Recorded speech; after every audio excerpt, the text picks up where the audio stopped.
महासमुद्र हूं।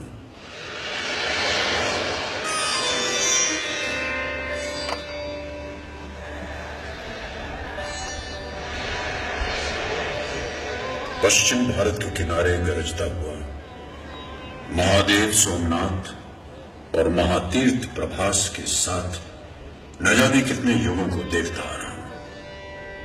इस पवित्र भूमि में स्थित सोमनाथ का इतिहास आज आपको सुना रहा हूं।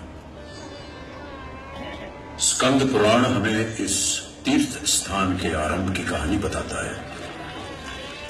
वडवानर जैसी तप्त अग्निशिखा के साथ जब ब्रह्मा की पुत्री श्री सरस्वती यहां पर आई तो हिरण्य, वज्र, यमकु और कपिल नाम के 4 तपस्वियों ने उनका स्वागत किया। सरस्वती यहां 5 धाराओं में प्रकट हुई और वडवानर को मैंने महासमुद्र ने अपने अंदर समा लिया।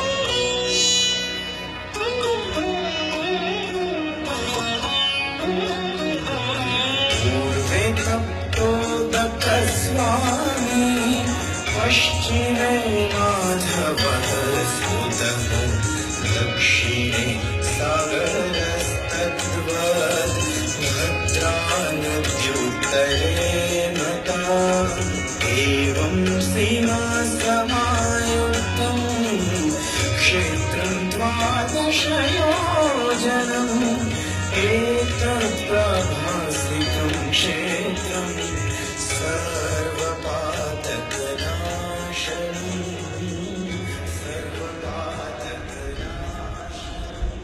और ये सुंदर दिखने वाला सोम। बोलो वत्स, तुम्हारा कैलाश पर्वत तक आना कैसे हुआ? हे देवों के देव, प्रणाम। मैं ऋषिवर अत्रि और देवी अनुसुया का पुत्र सोम हूं। दक्ष प्रजापति ने मुझे क्रोधित होकर श्राप दिया है कि मुझे क्षण रोग हो जाए। भगवान, मुझ पर दया कीजिए।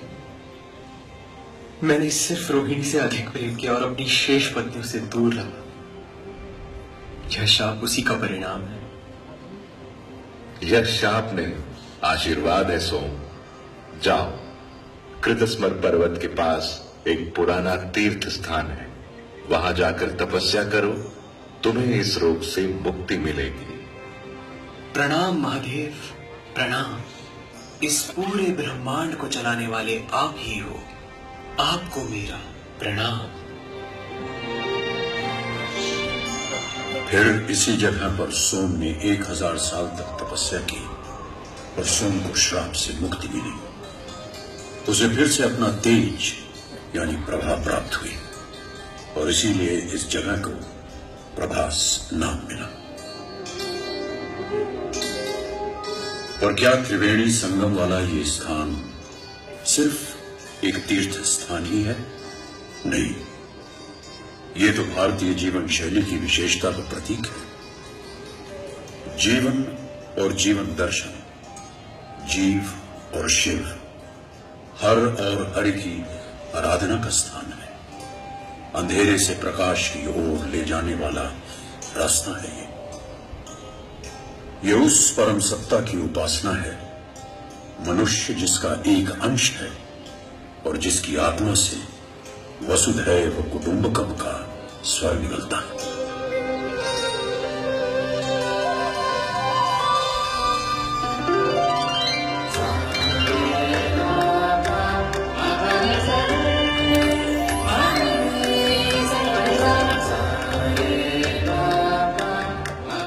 साठ करोड़ 99,25,100 से ज्यादा वर्ष हो गए उस बात को।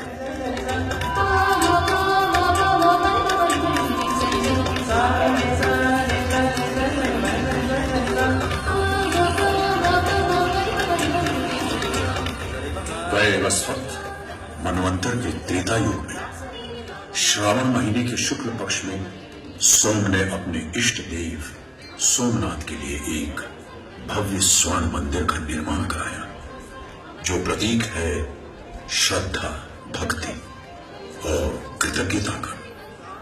सोमनाथ ज्योतिर्लिंग महादेव के 12 ज्योतिर्लिंगों में सर्वप्रथम माना जाता है। भगवान शिव के 12 ज्योतिर्लिंग हैं।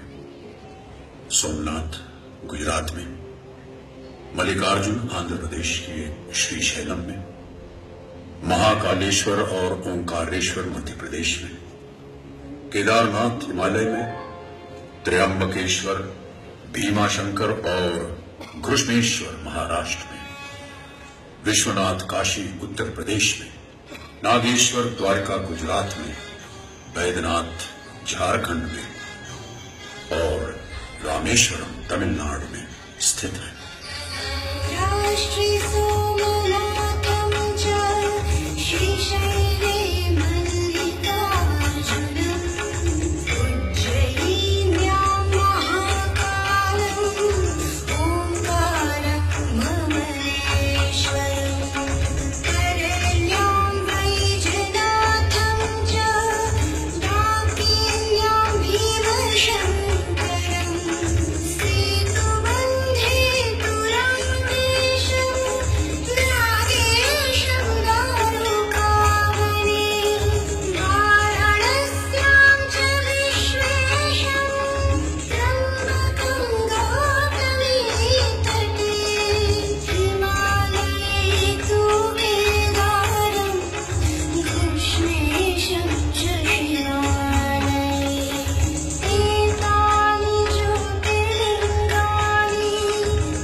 पुराणों के अनुसार त्रेता युग में भगवान शिव के परम भक्त राक्षसों के राजा रावण ने चांदी और बहुमूल्य रत्नों से सुसज्जित एक मंदिर की स्थापना की थी।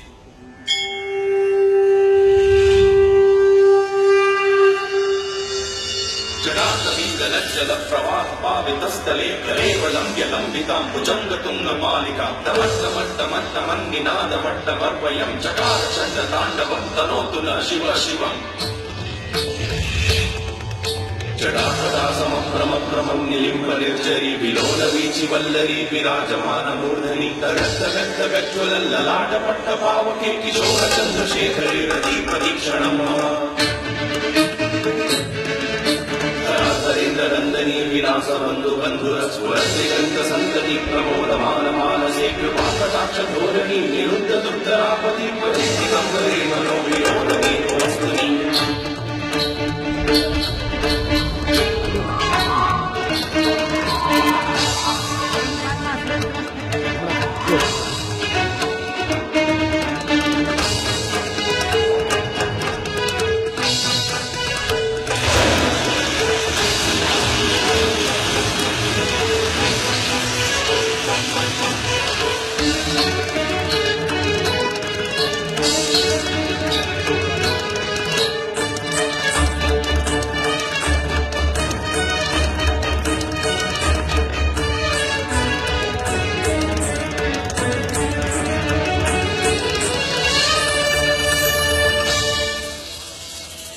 समय बीतता गया और हर युग, हर समय में सोमनाथ की यात्रा भी निरंतर चलती रही।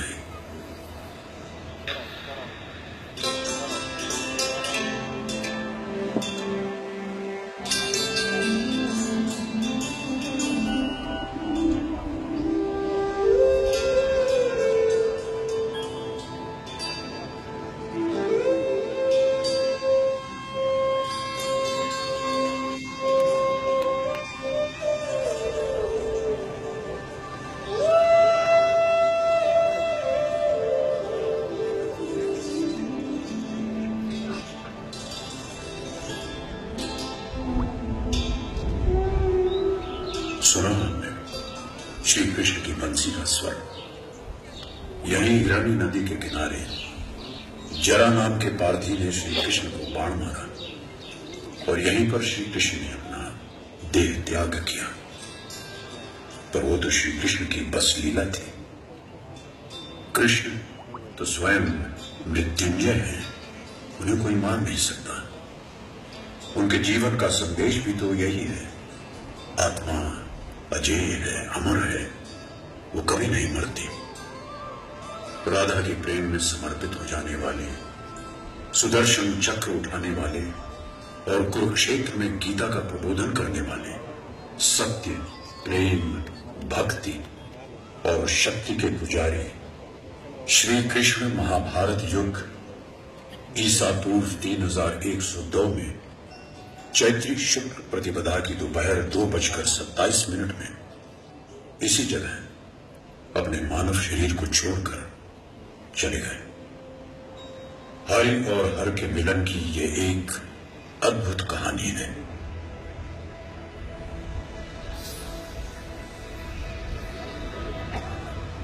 युग बीतते गए, चीजें बनती और बिगड़ती गईं, मगर ईश्वर की आराधना हमेशा यहां होती रही। भगवान, भक्त और भक्ति की आराधना यहां गूंजती रही। स्कंद पुराण के अनुसार दूसरी सदी की शुरुआत में भगवान शिव के भक्त पाशुपत ब्राह्मणों ने यहां शिव समुदाय को मजबूत किया। 349 ईस्वी में प्रभास बंदरगाह में व्यापार बहुत ही फल फूल रहा था। बाहर के व्यापारी भारत से हीरे जवाहरात, आभूषण और अनमोल कलाकृति खरीदते और बदले में भारत को सोने और चांदी देकर जाते थे।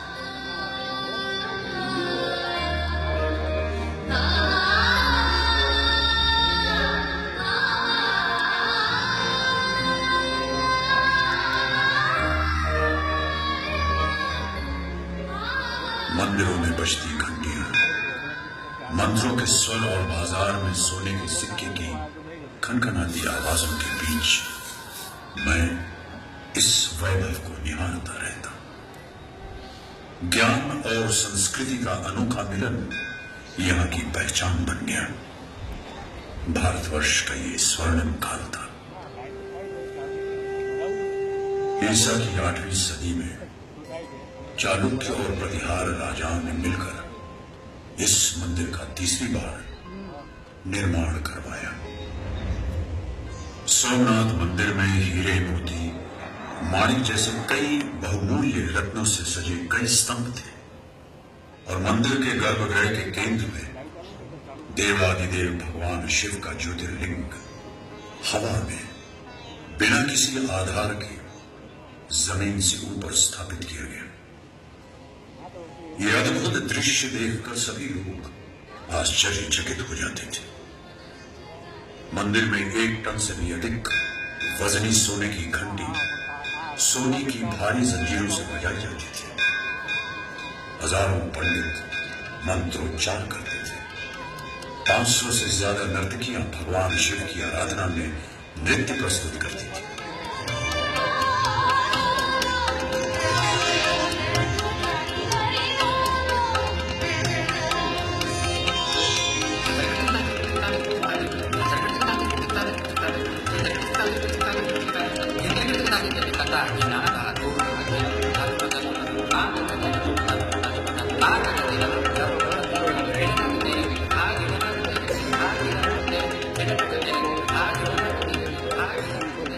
संगल और कपूर से वातावरण सुगंधित बना रहता था। उस पर भगवान सोमनाथ का सजा हुआ चमत्कारिक स्वरूप मानो धरती और स्वर्ग का संगम स्थल हो। भारत के अलग अलग जगहों से राजा, महाराजा, साधु, ज्ञानी, तपस्वी और भक्त यहां आकर भगवान सोमनाथ के चरणों में अपनी भेंट चढ़ाते थे। गुर्जर प्रतिहार राजवी नागभट्ट ने मंदिर की मरम्मत करवाकर इस पुण्य तीर्थ को फिर स्थापित किया और सोमनाथ की आराधना की। इसी समय सिंध के उस पार एक छोटे से कस्बे हाजिनी में महमूद तैयारी कर रहा था एक और आक्रमण की।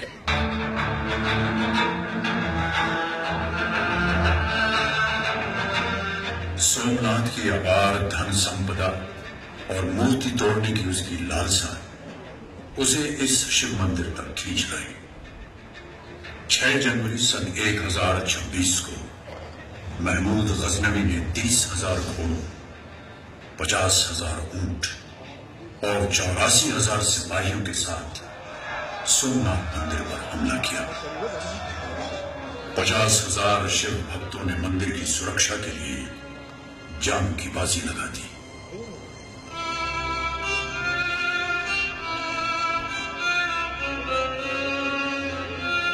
क्रूर महमूद गजनवी की लालसा कम नहीं हुई। वह सोने चांदी रत्न भंडारों और आभूषणों को हजारों हाथियों और ऊंटों पर लाद कर ले गया।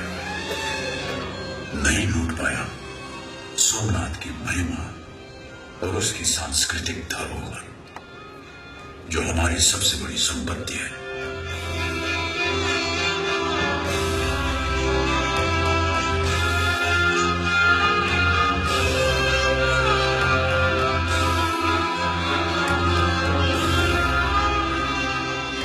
महमूद गजनवी का रक्त रंजित आक्रमण और भगवान की भक्ति में राजनर्तकी चौला देवी का नृत्य, ये इस घटना के 2 बिंदु हैं।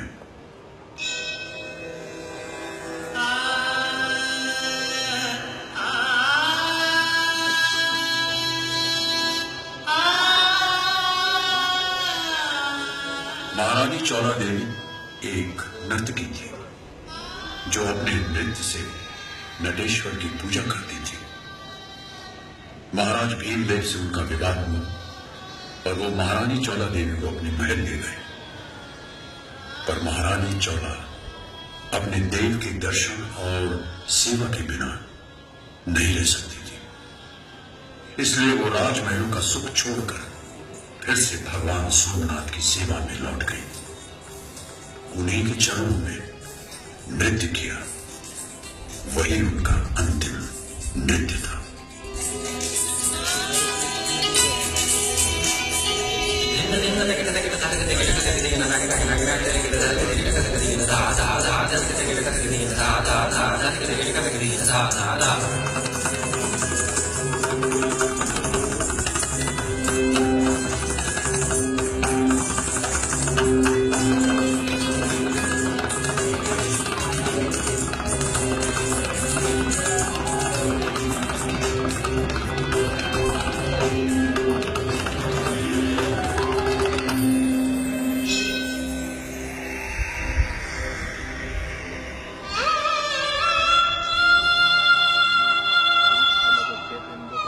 बनाने और बिगाड़ने का ये खेल बार बार दोहराया जाता रहा।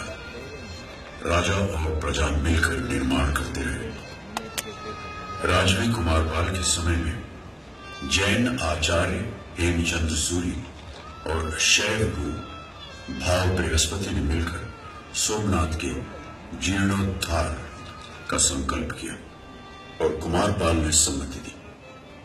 सन 1300 में अलाउद्दीन खिलजी, 1345 में महमूद तुगलक, 1395 में मुजफ्फर शाह, 1490 में महमूद बेगड़ा और अंतिम आक्रमण किया मुगल बादशाह औरंगजेब ने।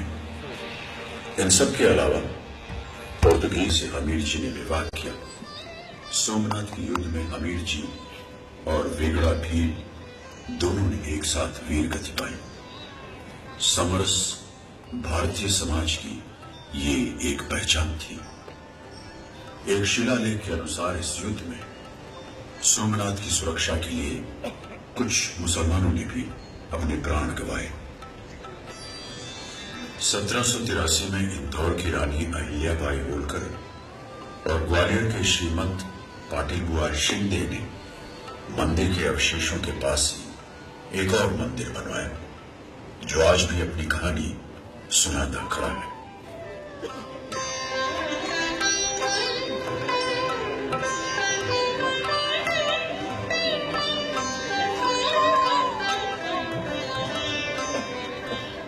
आदि शंकराचार्य से लेकर स्वामी विवेकानंद ने इस पवित्र भूमि की यात्रा की। मुझे आज भी स्मरण है वो पल जब 1892 की एक दोपहर टूटे और बिखरे हुए जमीन के टुकड़ों के बीच स्वामी विवेकानंद जी ने आंख बंद करके भारत माता का साक्षात्कार किया। फिर स्वतंत्रता का सूर्योदय हुआ।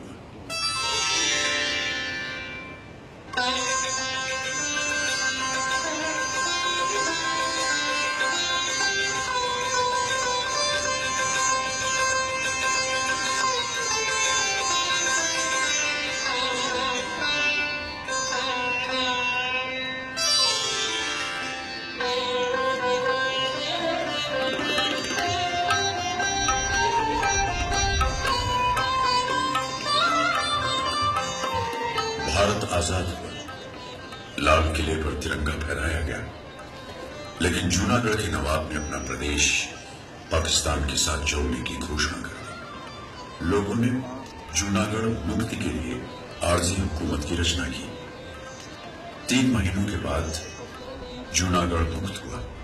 सरदार वल्लभ भाई पटेल दिवाली के दिन जूनागढ़ आए और दूसरे दिन जब विक्रम संवत के नए वर्ष का भी प्रारंभ हो रहा था, 13 नवंबर 1947 को सोमनाथ वे आए। नए वर्ष का संकल्प दिवस उन्होंने सोमनाथ देवालय के सामने मस्तक झुकाकर सार्थक किया और जामनगर के राजवी श्री दिग्विजय सिंह के साथ सोमनाथ जीर्णोद्धार की घोषणा की। नव वर्ष के शुभ अवसर पर आज हमने संकल्प किया है कि सोमनाथ मंदिर का पुनर्निर्माण होगा। यह परम कर्तव्य है जिसमें हर एक को हिस्सा लेना चाहिए।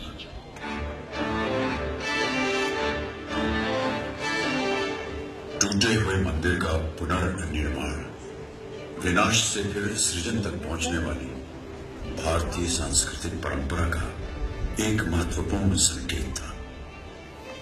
11 मई 1951 को हमारे प्रथम राष्ट्रपति डॉक्टर राजेंद्र प्रसाद ने ज्योतिर्लिंग की प्राण प्रतिष्ठा की। सरदार वल्लभ भाई पटेल, श्री कन्हैयालाल मुंशी, जामनगर के राजवी श्री दिग्विजय सिंह और श्री ढेबर भाई जैसे अनेक महापुरुषों के संकल्प का परिणाम है आज का परम दिव्य भव्य सोमनाथ। सोमनाथ मंदिर का निर्माण हो या मंदिर परिसर में अलग अलग स्थानों का निर्माण कार्य, शिखर ध्वजारोहण, सभा मंडप, कलश प्रतिष्ठान, दिग्विजय द्वार, नृत्य मंडप, सरदार श्री ताम्र प्रतिमा, वल्लभ मार्ग, ज्योति मार्ग, दिशा सूचक स्तंभ, कैलाश मेरु, महाप्रासाद, सरदार और सोमनाथ स्याही प्रदर्शन, कदम्ब वाटिका, श्री कृष्ण निज धाम तीर्थ, देहोत्सर्ग तीर्थ से परशुराम क्षेत्र तक की विकास यात्रा पथ निर्माण, महाप्रभु जी की बैठक का नव विकास, संकीर्तन सभागृह, नवनिर्मित त्रिवेणी घाट, अतिथि गृह, वीर हमीर जी गोहिल की पंचधातु से बनी प्रतिमा की स्थापना और संस्कृत विद्यापीठ, ये सभी उपलब्धियां सोमनाथ न्यास के प्रयासों का परिणाम है। 31 अक्टूबर 2001 को श्री सोमनाथ ज्योतिर्लिंग प्राण प्रतिष्ठा की स्वर्ण जयंती वर्ष के उत्सव में उस समय के प्रधानमंत्री श्री अटल बिहारी वाजपेयी ने कहा कि सोमनाथ भगवान की मूर्ति की प्रतिष्ठापना को आज 50 वर्ष हो गए। आज सरदार वल्लभ भाई पटेल की जयंती है। 125 साल उनको पूरे हो गए हैं। ये मणिकांचन का सहयोग है। अगर सरदार न होते तो शायद सोमनाथ इस रूप में न होता।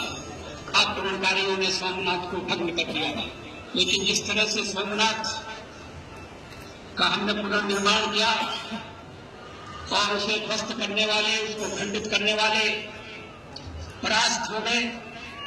सोमनाथ प्रतीक है हमारी सनातन संस्कृति का, हमारे शाश्वत धर्म का, भारत के इतिहास में निरंतर होने वाले परिवर्तनों का प्रतीक है।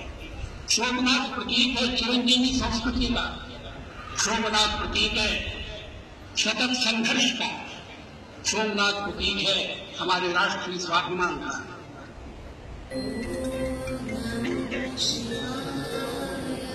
हमारी राष्ट्रीयता का अंतिम लक्ष्य समग्र मानवता का कल्याण ही है। देखिए, यहां समुद्र तट पर यह स्तंभ खड़ा है, दिशा सूचक त्रिशूल लगाया गया है और लिखा गया है असमुद्रांत दक्षिण ध्रुव पर्यंत अबाधित ज्योतिर्मार्ग।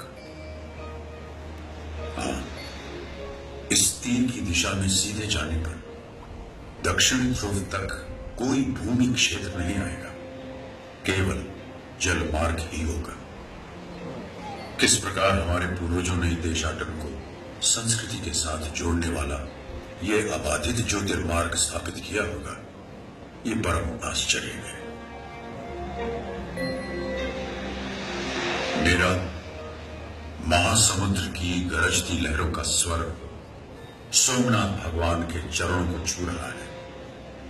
आज भी विशाल आकाश और भव्य शिखर से शोभित सोमनाथ मंदिर के प्रांगण में भारतीय संस्कृति को अभिव्यक्त कर रहे सनातन स्वर सुनाई दे रहे हैं।